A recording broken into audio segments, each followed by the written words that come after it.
Hey guys, thanks for joining us for this 115th episode in Season 2 of Good Questions with Cameron Dole. Special guests on this episode include CNN legal analyst Elie Honig. Got a new book, Hatchet Man, we'll be visiting about. We'll also visit with former NFL player from the New Orleans Saints, Delvin Breaux, has a new book, Unbroken. We'll also visit with legendary drummer of Foghat, Roger Earl. Got the 50th anniversary plus a new live album, 8 Days on the Road, available now. And we'll visit with country singer-songwriter Curtis Grimes about his new single Noah Built an Ark and his self-titled album that's releasing this Friday. Of course, if you would, please take the time to subscribe, comment, leave some feedback, check out the shop, and share with your friends. Now, how old were you when you first felt like a true adult? Well, a new poll found 7% of us still don't feel like grown-ups, or around 1 in 14 people. That includes about 5% of people in their 30s and 40s, and 1% of people over 55.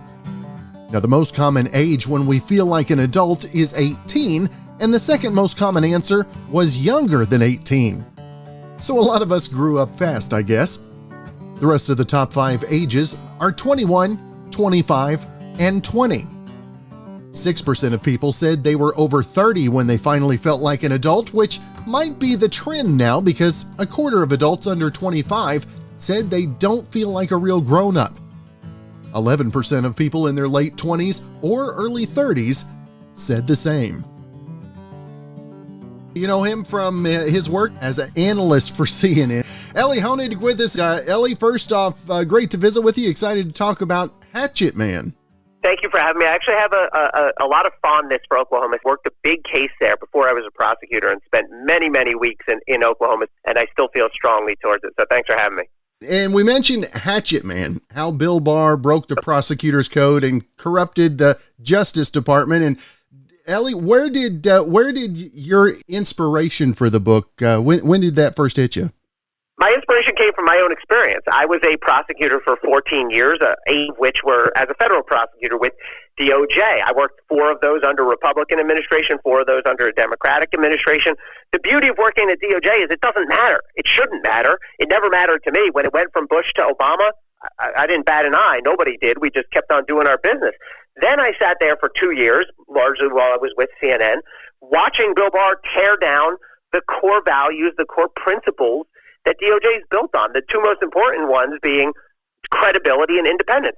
Bill Barr lied to us and the American public over and over, and he willfully, gleefully inserted politics into DOJ's prosecutorial function. So I just couldn't sit by and watch it, and the book sort of just flowed out of me from there.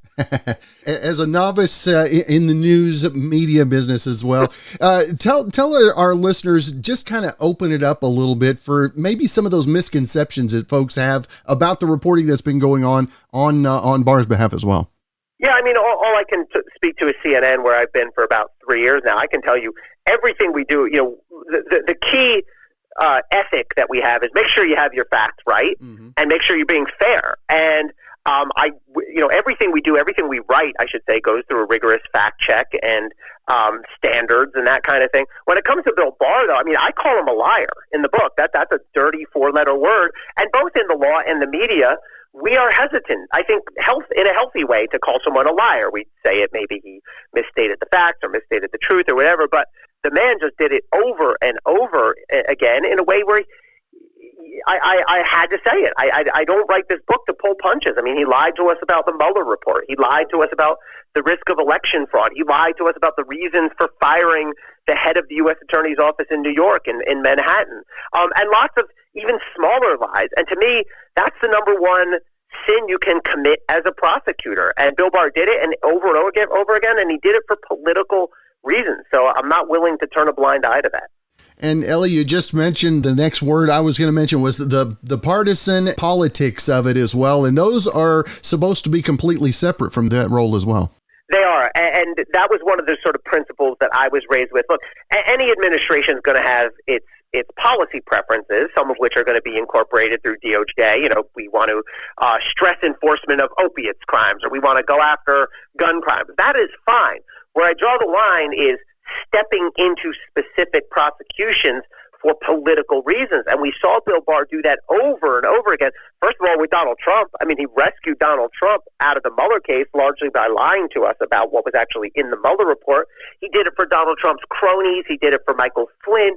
He did it for Roger Stone. Tried to tell us that had nothing to do with politics. These are just the cases that happened to cross my desk, he tried to tell us, which is nonsense. I think we're entitled to reject that. We're not stupid. It's obvious that he interceded in those cases because they're Donald Trump's cronies. So that's one of my fundamental objections to Bill Barr as well. And I know you also talked about his extreme view on executive power, and tell us, Elie, kind of how this played out, as obviously you saw this firsthand as well.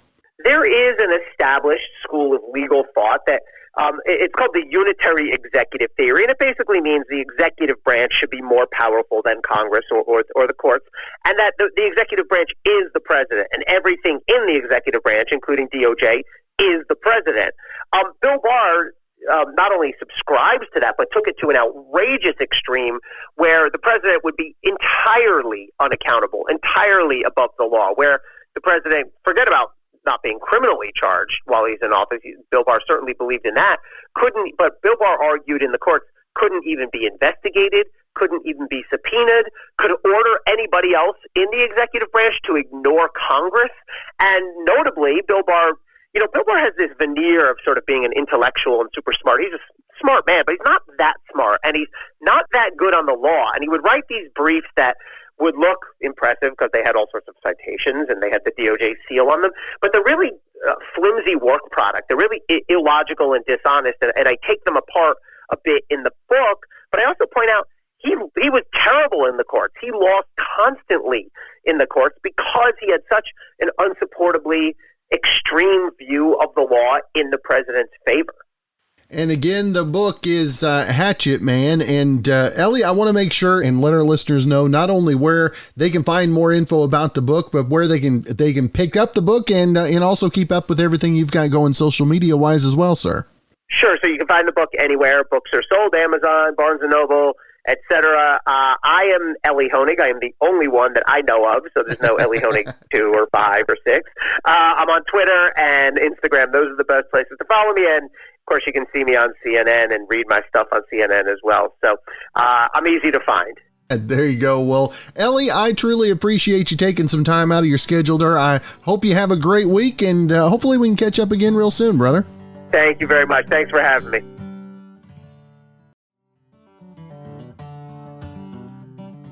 Do you remember when people would get attention for discovering foods that seemed to be shaped like Jesus or, well, some other remarkable thing? Well, now you can cash in just by finding a minor manufacturing defect. A 13-year-old Australian girl named Riley Stewart was eating Doritos last week, and she came across a puffy chip, which isn't that different from those 3D Doritos. Well, she posted it on TikTok and asked people if she should eat it or try to sell it. She listed it on eBay and supposedly had offers up to $100,000. But then the auction got shut down. That's when Doritos stepped in and offered Riley $20,000 for the chip. Not because they want to investigate it, it's just a chip that had a big pocket of air inside. They just saw an opportunity to turn it into a marketing thing. They said, quote, "We've been so impressed with Riley's boldness and entrepreneurial spirit, so we wanted to make sure the Stewart family were rewarded for their creativity and love for Doritos." Do you know him from his time in the NFL with the New Orleans Saints? Was a defensive MVP as well. Got a new autobiography to talk about. Excited to talk about Unbroken with Delvin Breaux. And first off, Delvin, thank you so much for your time, brother. Right, absolutely. I'm glad to be here. Thank you. Now tell us the book Unbroken. I mean, as a football player and all that, I mean, how hard was it to sit down, share the thoughts, and maybe be a little transparent? I know as a football player, you're told not to do that, right? Yeah, man. You know what? It was a difficult transition. Just trying to put thoughts onto paper. But I thank God I had help from a ghostwriter. to help me put those thoughts on paper and put this eventually in a book. And it's definitely inspiring, motivating, and man, anybody can read this book. Everybody should get this book who's facing adversity, and it'll help them overcome whatever their battles that they're going through. And Delvin, if folks don't remember the story, I'm sure let's refresh their memories a little bit. I know that you've seen the highest of highs, you've seen the lowest of lows, and you've battled through adversities that folks told you probably never play football again. I mean, Delvin, what was it that kept you motivated to chase that dream, if you will? You know what? Now that I'm thinking about it, when I was getting discharged from the hospital, I asked, my doctor's football out of the question for me. Is it over with for me? He, she was walking out the door. He turned around and said, send him Super Bowl tickets when I make it to the Super Bowl. That right there, imagine that was my doctor who fixed my neck, who 11 hours to 13 hour surgery to fix my neck. And he told me, send him Super Bowl tickets when I make it to the Super Bowl. That's all the motivation I needed. That's all the determination I needed, because I had to make sure I get my doctor, Miguel Melgar, my guardian angel, those tickets. And I made it, but unfortunately I fell short with the tickets. And Delvin, for you, what to hear the response that folks have had to your story, I mean, was that why it was so important for you to put it down on paper for folks to have it as a journal for them to also receive inspiration from? Yes. Each one of us has our own journey. We are on our own journey, right? And sometimes the journey can get backed up, or it can get, adversity, things get in your way, walls being put up, people telling you no. Go get this book. If you get this book, Unbroken is definitely you're gonna beat the odds with all that. You're not even gonna, okay, well, yeah, they just told me no, this is just one road that's blocked. I'm gonna go on to the next one, just because of what Delvin been through, from his childhood abuse all the way to breaking his neck to making it all the way to the NFL with his hometown team. Like that's amazing. So yeah, man. And for you to also partner with the hemp company releasing a strain of products as well to help others that are going through pain as well. I mean, Delvin, obviously wanting to help out another generation dealing with some of those issues that you've dealt with as well. Man, yes, indeed. Oh man, now that you brought up the hemp factor, yeah, man. Yeah, and I think that would be a cool way to help the communities out too, right? Like I'm a cannabis advocate, and being able to get out in the community and talk about cannabis and destigmatize, the stigma that cannabis is bad for you, or CBD hemp, is bad for you. No, like I want to show people a different way. I want to show people that, man, this is good for you. It's actually good for our endocannabinoid system. So, yeah, man, it works hand in hand. I love it, and I want to continue to keep pushing that message as well. That's good stuff. Now, the autobiography, Unbroken, Delvin, I should say, what's it like having the book out in people's hands, and what was your initial reaction the first time you saw it in print? Oh, wow, I cried. I let those emotions go, because I finally was free. I'm finally free. I'm finally free of all those demons, because the words are out and people can actually, look at my book and turn to my book whenever they need to on their journey. But I cried, man. I cried. It was amazing. That's good stuff. Now, Delvin, I want to make sure and let folks know not only where they can find more info about the book, but I know you got so many other things going on, social media, website, all of that. Where's the best place to keep up, brother? Yeah, I'll be on Instagram. It's Breaux Show 40, and then on Twitter it's Breaux Show 24. And if you want to find a copy of my book, it's BreauxShow.com. It's BREAUXSHOW.com. And yeah. That's good stuff. Well, Delvin, it has been great to visit with you. I appreciate you taking some time. You've been an inspiration for so many, and looking forward to seeing the inspiration from the book as well. And hopefully we can catch up again real soon. Man, absolutely. Thank you so much for having me.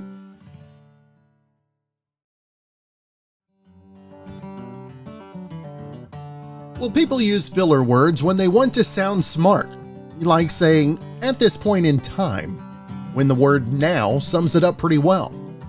So someone asked Grammar Nuts to name other redundant phrases that bugged them. Number 1, in my opinion. Now, we usually know it's your opinion if it's coming out of your mouth. Number 2, saying something is estimated to be around a certain number. Well, you already said it's an estimate, there's no need to say it twice. Number 3, general consensus. There's no consensus that isn't held in general, that's what a consensus is. Number 4, calling something an actual fact. Now that one might be useful now that we're bombarded with lots of untrue things presented as facts. Number 5, I feel badly about that. Now people think it sounds smarter than I feel bad, but it's actually wrong, just like you wouldn't say you feel greatly about that. Number 6, postpone until later. You don't need the words until later. If you want to postpone something until earlier, you're going to need a time machine. And number 7, saying the reason being instead of because. Like, I feel badly, but I need to postpone our meeting until later. The reason being, I forgot about it. Celebrating the 50th anniversary of Foghat, just released a live album, 8 Days on the Road, back in July 16th. And we've got the legendary drummer Roger Earl with us today. First off, Roger, appreciate you taking some time to be on the show. Well, thank you for having me. I was up early. Though I'm a rock and roller, occasionally I do get up early, especially to go fishing and or to talk to people such as yourself to promote our new record. Thank you. Roger, 50 years of an anniversary, you got the new album. I mean, did you guys put extra pressure on the new album because of the 50th anniversary as well? No pressure. No pressure whatsoever. Actually, it was recorded in 19, just towards the end of November. I think it was in November 19. And of course, the next year was the COVID nightmare. We may have done something different for its 50th anniversary, but I was particularly pleased with the way this record sounded. Darrell Hall's House Club is a fabulous venue. They got really first-rate recording equipment. They had a 5-camera shoot. We also shot a DVD from it. We had prior to doing the show there, we were on the road for 4 days. We had a sprinter run. So, the dates were all within 300 odd miles or more of each other. It was a fabulous sounding room. We don't normally get a chance to play such an intimate place, but I was really, really pleased with the way it turned out. Brian Bassett, our lead and slide guitar player, engineered and mixed the album. The vinyl will be out later this fall. And you can get the record at foghat.com. You can find out anything about Foghat there. And we just finished our third show. We did the Moondance Jam in Minnesota, 15,000 people. It was nice to be back. It was. It felt really good. Roger, being back on the road again, I mean, after doing this for 50 years, I mean, you think you might get tired of it, but I guarantee after that 18-month break, I mean, how stirred were the juices getting ready to go back out for the first show? Well, we have a studio down I live in Long Island, New York. The rest of the guys live in Florida. We went down to the studio and, because, I didn't see anybody for a year and a half. We'd talk maybe, once a month. We'd just call up and say, hey, how you doing? Okay. Nobody got sick. Everybody got back.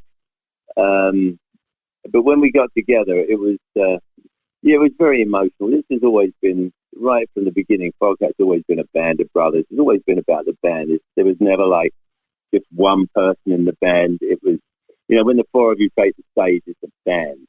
And, it was emotional when we got together. We hugged a lot. And after we played for about 3 hours, we sat around talking and, drank some wine and other libations. It's good to be back. I missed it. Though, to be fair, having a year and a half off, I personally had a really good time. I hung out with my girlfriend and my wife, which was nice.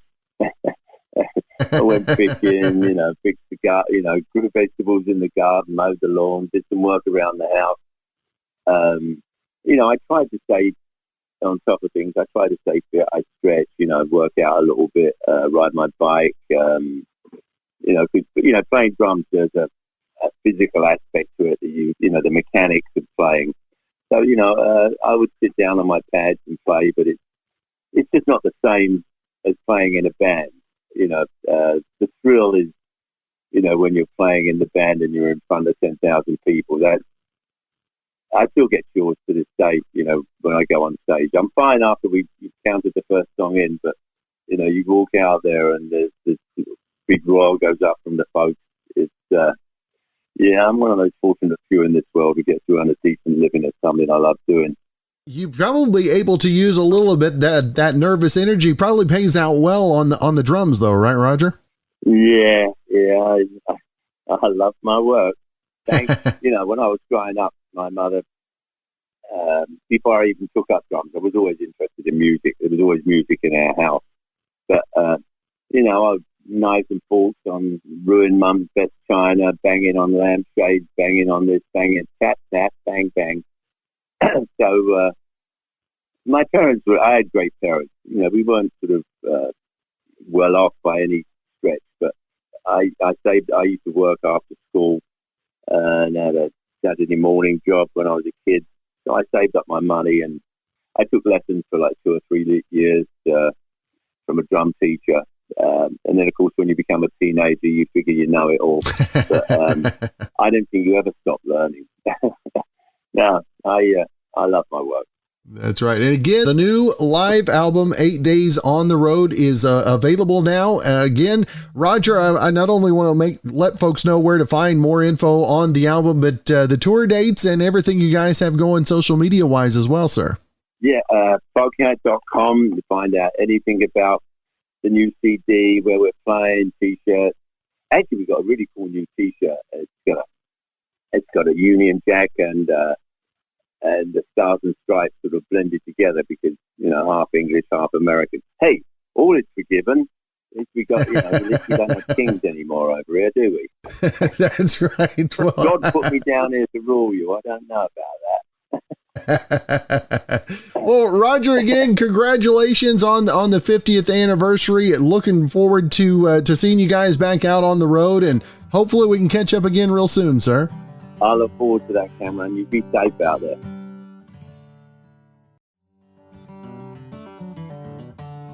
Well, a new poll came up with a list of the 30 most stressful life situations. Now, it does not include choosing which ice cream to buy, even though there are always people agonizingly pacing up and down that aisle at the store. Now, here are the top 10. Number 1, health problems. Number 2, financial problems. Number 3, family problems. Number 4, running late. Number 5, a job interview. Number 6, forgetting something important you had to do. Number 7, not being able to get to sleep. Number 8, a disagreement with a partner. Number 9, traffic. And number 10, worrying you have upset a friend. Now, others that made the list include not knowing what to buy someone as a gift, getting a stain on your clothes, and accidentally liking an old photo of someone's social media. Well, he's been around the block for a minute or two. Got his self-titled album, though, releasing this week. Excited to talk to Curtis Grimes, also talk about his new single as well. And Curtis, first off, thank you so much for your time, brother. Hey, I appreciate you having me, man. Tell us the process behind I kind of gave you a little guff about it before we came on the air. The self-titled album, that's usually a debut, but you made people wait for it, right? Man, I figured it's by now I have my brand, the direction, the sound, all that stuff figured out. Been doing it a little over 12 years. So yeah, and to be honest, though, I'm glad I waited because it took me a while to figure out exactly the groove and I want to go. I feel like your early years, you're feeling it out. Yeah, of course, it starts off with your influences. So I was big into the Texas country scene when I got into this music thing. So I was listening to a lot of Randy Rogers and Wayne Bowitt. So my early stuff kind of tailored towards that. Then I I appreciate the older stuff too. Your Vern Goslin's, your Keith Whitley, that traditional sound. So I kind of started interweaving that in there. And then fast forward a few years, I kind of got my personal priorities lined up and started living for the Lord more than selfish endeavor. And so then I kind of went more positive, faith-based direction. And not necessarily, I wouldn't necessarily say this was a religious or faith-based album, but definitely there's an underlying theme of pointing people more in that direction as opposed to pointing them towards alcohol, drugs, and, party lifestyle. That's right. So you kind of, that accumulative process is kind of landed me where I am now. And also, it takes you a while to figure out kind of the commercial aspect of it, the radio-friendly side, the commercial appeal. You want to get playlisted on Spotify these days. And also, I like the more traditional stuff, the slow country ballads. So you try to find a good balance of both. And with this project, it's the first time we've ever done vinyl and even doing cassette tapes. Apparently, that's a thing, again, making a comeback. I don't think people are actually using them. I think it's just like a novelty item to have. I don't know how many people are selling them in tape decks, but they definitely are buying them from the merch table. So we're going to do that. But of course, they have the side A and the side B. So on this project, the side A is the more commercial friendly, the radio single side, and then the side B are your deep cuts, the more country ballads. And for me, fortunately, we've been putting out singles from this project for the last little over a year. So we've been able to use some of the singles up front, and we'll be able to continue using songs off the record, as opposed to traditionally you put out a record, you get 3 or 4 singles off of it, and then you're on to the next project. Right. It's old news. Well, I didn't want to do that because it always thinks, because sometimes those other 7 or 8 songs, there'll be some good stuff in there that you just ran out of time. Mm-hmm. So I wanted to try to maximize the life of an album, wanted to do an album as opposed to an EP. So we did kind of get the best of both worlds. And yeah, I was able to split it up to, this is what's sustained my career, and B-side. This is, if I could if I won the lottery and didn't have to rely on anything else and just wanted to put out traditional sad country songs, this is all it would be. Kind of a combination of the two. The single we mentioned, Noah Built a Boat. Where did this one come from for you, and how cool is it to have this one out and about, especially the times we're living in, Curtis? Man, you're exactly right, and I hadn't really dove in too much of that aspect of it, but yeah, the timing is pretty impeccable with what's going on in the world, and the theme of that story, of course, from the Bible. But my buddy sent me that song, probably 4 or 5 months ago, and said, "Hey, this is the one I started writing with a guy, and it kind of fits the direction and the vein of your music."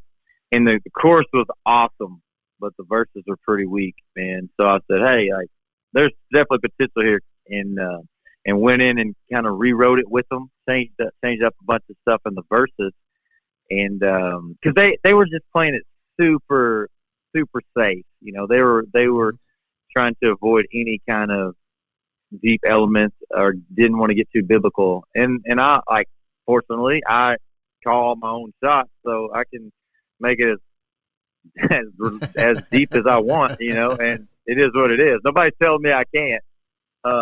So we went in there and just kind of ran with it, and yeah, it turned out pretty awesome. And went in the studio, but that was a quick turnaround. Obviously, we had the record. We were going in to record that record pretty quick thereafter. So we got in the studio, and that one's hot off the press in every regard. So I don't know. I felt like it was a good one to put out right this second, and I think I'm going to be able to slow it down and use one of those country ballads here later on. So kind of looking forward to that. But summertime's not the time to release a slow song. So we went with the thumping tempo sing along song. So yeah, man. Now, you talked about being in the industry for 12 years, and what in those 12 years prepared you for what we all dealt with this last 18 months? Ooh, for me, I think going through all of this has really defined borders, has really thickened walls, and really pushed people into their beliefs or what they put their faith in. Because that's what I'm seeing right now. We're seeing lines being drawn, hard lines, and it's really kind of pushing people to one side or another, or like I said, you're putting your faith in this or putting your faith in that. So sticking to your roots, sticking to your integrities and values. And I hit that point in my career where I felt like I was kind of sacrificing my own beliefs and moral integrity for the sake of trying to be relevant or put out what I thought that would make me successful in the music industry, of course. And a lot of times the common theme there is you're partying, you're drinking, you're cutting up. That's the stuff that sells. That's the stuff that makes the commercial industry money, and of course venues money. And when I got to the point where I said, you know what, if that's what it takes, like I don't want to be successful going down that road. So if I can do what is satisfying and pleasing to my own personal beliefs and integrity, and it works, then cool. Like that's the route I want to go. And knowing that's more of a harder road to take, because it's not you want to start putting out positive faith-based stuff. That's not necessarily the most popular theme of country music or even Texas country, to be honest. Even though there are a lot of believers in that genre, that's not necessarily the most popular product to sell. So once I said, hey, this is what I'm going to do, take it or leave it, then it eliminated all of the pressure and all of the stress and all of the what ifs and all of the, well, I need to do this because it was, hey, this is me. This is what I'm going to do. If it works, cool. If not, I'll do music for fun and get another job. And fortunately, I've been able to stay relevant and been very blessed. And shoot, we probably played more shows than any other band I know this year just because of that, because we weren't restricted to bars and honky tonks. We can play church gigs. We can play family-friendly events. We can play fair festivals, rodeos. And we're not in any box whatsoever. Actually, we have a pretty broad target audience. So yeah, man, that going into it really for me it just confirmed a lot of stuff. Confirmed that I was on the right track. And like you said, when you're looking around other bands not playing and you're playing, then you go, all right, well, I'm doing something right, and God's definitely providing and looking out for us in this endeavor. And I always say this too: the one positive, the one silver lining through this whole deal was I had a 6-month-old son going into this, and would have been in January. He was 6 months, so I got to spend a lot of time at home with my family, with my babies, that I would not have gotten if we were full-blown touring. So if there was a time in my career where I just had to stay home, like, it couldn't have been a better time. And I got a lot of stuff. We just moved into a new house, so I got like all my landscaping done, built a bed. I had so much that I could do while we were stuck at our residence, and it worked out great, man. The timing was perfect for all of that. And then, of course, that can't last very long. You got to start bringing in right. Income again. So when the doors did open, we hit the ground running, and it's been great, man. And it hasn't been that way for all artists, but fortunately for us, it's been pretty good, relatively speaking. Curtis, another thing I love to ask songwriters especially is this last year, and especially with you trying to have an inspirational message with it as well, has the songwriting been harder to find that inspiration, or has that actually been a little easier for you? Man, to be honest, I've become a better writer over the years. So in that regard, now when I do take the time to sit down and write a song, it's an easier process. And the biggest is because you're not running in circles trying to figure out, well, what's going to sell, what's going to work. I just, hey, this is what I'm going to write about. And obviously I'm going to come from a positive, faith-based perspective. So we just go for it. You're not second guessing yourself. And also too, now I've figured out the kind of people I want to write with. Because early on, you're just feeling it out, And I know for me, if I go sit down in a room with somebody that pulls out a little beatbox thing, like, we're not writing for me. I'll put my name on the paper. I'll chip in, but like, I'm not recording it. So I kind of have been able to cherry pick my traditional guys that understand if we're going to write for my projects or a song I'm going to record, like, this is what it's going to be. And so that helps too, just as much as anything. So you take that into any topic, any regard. I'm already way better and more prepared than I was, say, 5 or 6 years ago. But I don't know that haven't written anything, or we'll say pandemic inspired. I try to look past the negative, right, and put out stuff that's going to lift people up. As the things open up more for all of the different shows coming up, how does this summer look different for you than last? I know you've been somewhat busy, but obviously things opening up even more now. Absolutely, 100% different. We have 5 shows, I think, got 5 dates to fill for the rest of this year, which is obviously completely opposite of last year at this time. So yeah, we've been busy, and it's been good. My wife's a teacher, so you speak about summer. They came up, they flew out with us. So we were in Montana, Wyoming a few weeks ago. So we had 4 days off in the middle. So they flew up there and hung out with us. So that was fun. And yeah, we just try to incorporate it and make it work to where in the summertime they can come to as many shows as possible. And just kind of make sunshine in that regard. But it's been good, man. It's been an awesome summer. Everybody, I kind of get the feeling too. Everybody from the concert goers perspective is ready to get back out and do something. So all the touring numbers are up this year compared to the previous pre-COVID numbers as well. Because of that, people are now they can go do stuff. They've been cooped up and they're ready to go. So that's been really awesome also. The new single, Noah Built a Boat, the upcoming self-titled album, Curtis Grimes, available on the 30th. And Curtis, I want to make sure and let folks know not only where they can find more about the music, the tour dates, the social media, all of that. Where's the best place to keep up, brother? Probably the social media. You nailed it, man. These days, that's kind of the most popular place of interaction. But we have the website up with all the information as well. We have pre-orders out right now. Anywhere you do the digital stuff, pre-orders are available. Of course, hard copies will start going out on Friday being the release date. So the goal this week is just to get the word out, and I appreciate you having me and giving me that opportunity to do just that. And yeah, I always too mention we have a ministry where we get Bibles into the hands of anybody and everyone who wants one or has a friend or family member that wants one. And there's a spot on that at my website, or 10fingerministry.com, and we always have a stack of them at the merch table as well. And that's just kind of part of our bigger passion and purpose of using this platform to lift people up for the bigger purpose of our reason and being here on earth and beyond. So yeah, that's kind of where our focus is, aside from the music stuff. Again, check him out on all the socials, visit his website. And again, Curtis, great to visit with you today, my friend. Oh yeah, it's great to visit with you as well, and I appreciate you having me, man.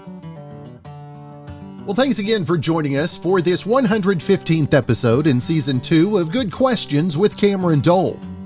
If you ever have a comment, question, anything else you'd like to know, you can hit me up on the contact page at gqwithcam.com. You can also find me on Instagram, Twitter, TikTok, and Facebook at gqwithcam.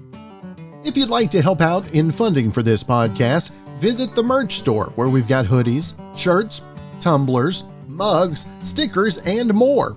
That's at gqwithcam.com/shop. You can also give a one-time donation at buymeacoffee.com/gqwithcam. If you have a special guest idea, please email me at gqwithcam@gmail.com. Again, thanks to our good friend Brandon Allen for coming up with our theme music. We're going to let him play us out, and I hope you guys have a great rest of your Monday.